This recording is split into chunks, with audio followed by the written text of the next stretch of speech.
नमस्कार दोस्तों, आज की कहानी एक प्राचीन पीपल के पेड़ की है। प्राचीन समय की बात है कि छोटे से गांव में एक विशाल पीपल का पेड़ था। यह पेड़ गांव के बाहरी छोर पर था और एक पवित्र स्थान पर स्थित था। गांव के लोग इस पेड़ को बहुत मानते थे। वहां पर बैठकर पूजा पाठ करते थे, मंत्र जाप करते थे। गांव वाले लोग वहां पर बैठकर बातें करते थे। पीपल का पेड़ न केवल गाँव के लिए महत्वपूर्ण था, बल्कि गांव वालों के जीवन का एक भिन्न अंग था। पीपल का पेड़ अपनी विशालता और हरे भरे पत्तों के कारण बच्चों के लिए भी खेल का स्थान था। गांव के लोग मानते थे कि इस पेड़ की उम्र सैकड़ों साल है। इस पेड़ ने कई पीढ़ियों को देखा है और कई कहानियों का गवाह भी बना है। पीपल का पेड़ दादा परदादा भी इसी के नीचे बैठकर ध्यान किया करते थे। एक दिन उसी गाँव में एक राजा आया। गाँव में राजा अपने दल के साथ आया था।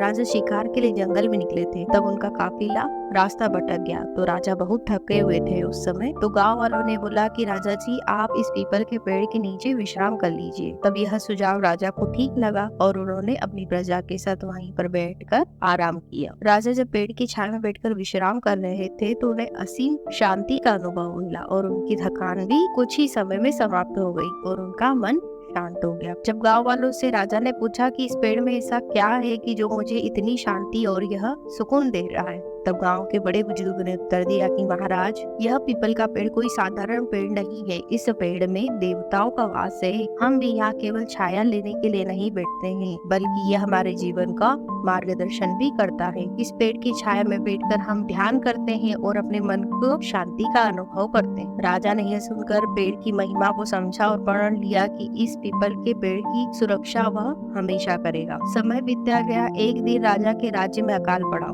वो बारिश नहीं हो रही थी। बारिश न होने के कारण फसलें सूखने लगी थी। प्रजा के लोग परेशान थे, राजा भी चिंतित थे। तब उन्होंने अपनी मंत्रियों से सलाह ली और मंत्रियों ने सुझाव दिया कि कुछ पुराने पेड़ों को काटकर नए पेड़ों का निर्माण किया जाए ताकि वर्षा के देवता इंद्र प्रसन्न हो। इस सलाह पर अमल करते हुए राजा ने अपने सैनिकों को आदेश दिया कि गांव के बाहर जितने भी पुराने वृक्ष है उन सभी को काट दिया जाए और वहाँ पर नया पौधारोपण किया जाएगा। दुर्भाग्य से उसी सूची में पीपल के पेड़ भी शामिल था। जब गांव वालों को यह खबर मिली तो वो बहुत दुखी हुए। उन्होंने सभी गांव वाले एकत्रित होकर राजा के पास गए। वह सभी पीपल के पेड़ को न काटने के लिए अर्जी लेकर राजा के दरबार में गए और बोला, महाराज, यह पेड़ केवल पेड़ नहीं है, यह हमारी आस्था और विश्वास का प्रतीक है। इस पेड़ के नीचे हमने जीवन की कई अनमोल क्षण बिताए हैं। यदि आप इसे काट देंगे तो गाँव के लोग अपनी आत्मा का हिस्सा खो देंगे। राजा ने गाँव वालों की बातें सुनी, लेकिन वह अपने मंत्रियों की सलाह के कारण दुविधा में था। उसने सोचा कि क्या पेड़ को बचाने से अकाल की समस्या का समाधान हो सकेगा। इस पेड़ को काटने से पहले वह देवताओं से मार्गदर्शन प्राप्त करेंगे। उसी रात को राजा ने एक अद्भुत सपना देखा कि एक दिव्य पुरुष उनके पास